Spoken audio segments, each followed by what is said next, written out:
warm welcome to our series of online support presentations from the Suffolk Psychology and Therapeutic Services. The presenters you'll hear are all members of our inclusion facilitation team.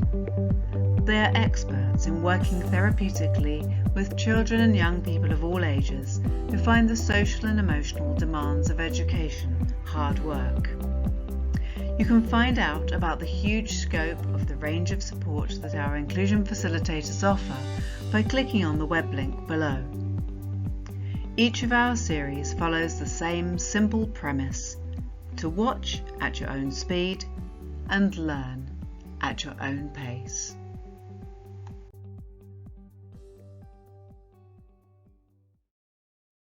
With this session, we will talk through the basics of precision monitoring.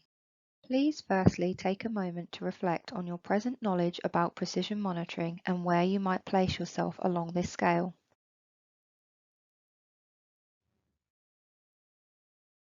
What to expect. This instructive video can be accessed as part of our training package on how to use precision monitoring effectively. However, this can also be useful if you simply require a general outline of the process. This video will outline the main aspects of what precision monitoring involves, giving you an introduction into the process and who it might benefit. Thereafter, the inclusion facilitation team can offer support and guidance when you choose to try it out for yourself. This would initially involve attending a Microsoft Teams meeting, prepared with a child or young person and a specific goal in mind, where we can discuss how to develop the resource. This is then your chance to go away and practice for a week, so we can then reflect on what went well and discuss whether small adjustments are needed and how to put these into place. After which, supervision with the inclusion facilitator for guidance and support will be available to you to ensure all is on track. So, what is precision monitoring? It's a time-efficient way to set achievable goals and entails a multi-sensory 10-minute daily activity between an adult and child. Precision monitoring ensures that your teaching and learning methods are perfectly tailored to each child's own level and speed. It gently challenges their expectations of their own abilities so they can see themselves as a learner.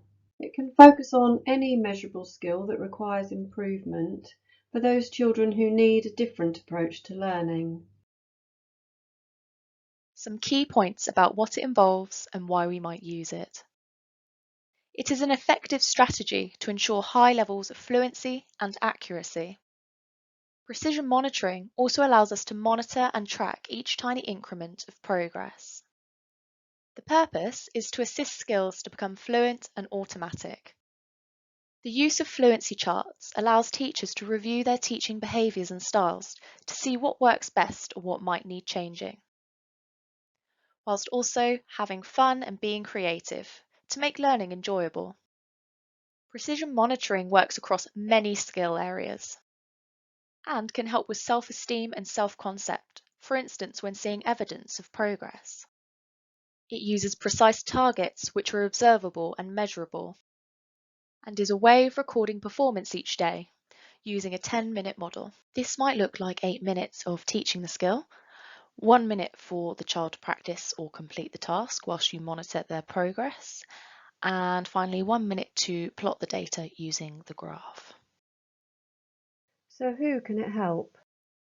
Precision monitoring can be used to support those in early years, primary and secondary settings. It can be helpful for those children who are struggling to retain basic learning despite usual group interventions, as well as for those who are having difficulty acquiring or maintaining skills. Precision monitoring has also been used for children and young people who need support to recognise how to transfer their skills to varying or novel situations. Plus, it can benefit those with low self-esteem. But how do you do it? Firstly, we need to choose a skill to be increased and a way to measure that, also known as a probe type. This is where you would then write your probe sheet whilst deciding on an aim rate. So, the main points to think about here would be 1. The topic for precision measurement, 2. The performer or child in this instance, 3. The pinpoint or target that you would like the child to acquire, and 4. Thinking about the learning channel, which is essentially your plan of what teaching strategies will be used to support the child to reach this target. You can be as creative as you like when thinking of ways to teach a skill to a child or young person. For example, to practice phase 3 sound recognition, you could initially use flashcards to determine how many phase 3 sounds the pupil already knows. This will help you to find a baseline. Then teach using magnetic sound shapes, or you could use a word mat and cards to match up with the sound. Then, to assess and record their progress, the flashcards can be used again. For instance, take 1 minute and make a pile of the correct and pile of incorrect attempts at saying the sound, and then record this on your chart. We aim to make learning interesting and accessible for our young people, and so we try to think about the different ways we can adapt the teaching format. We ask whether it can be brought outdoors, thinking about those children that respond more to dynamic ways of learning. Can we turn it into a game to make it more fun? Can we move away from a typical worksheet format and use a variety of different materials? So, we could maybe introduce a simple game of catch and incorporate maths questions. This might look like us counting how many correct responses they get in 1 minute. And, when teaching the skill beforehand, we might incorporate some movement by having them running or jumping to numbers on the floor or walls. Can you think of the different ways that you might like to introduce a skill or a topic? Some examples of what we might use precision monitoring for could include spellings, phonics, vocabulary, numeracy work, physical skills, visual tasks, routines, sequencing, and much more.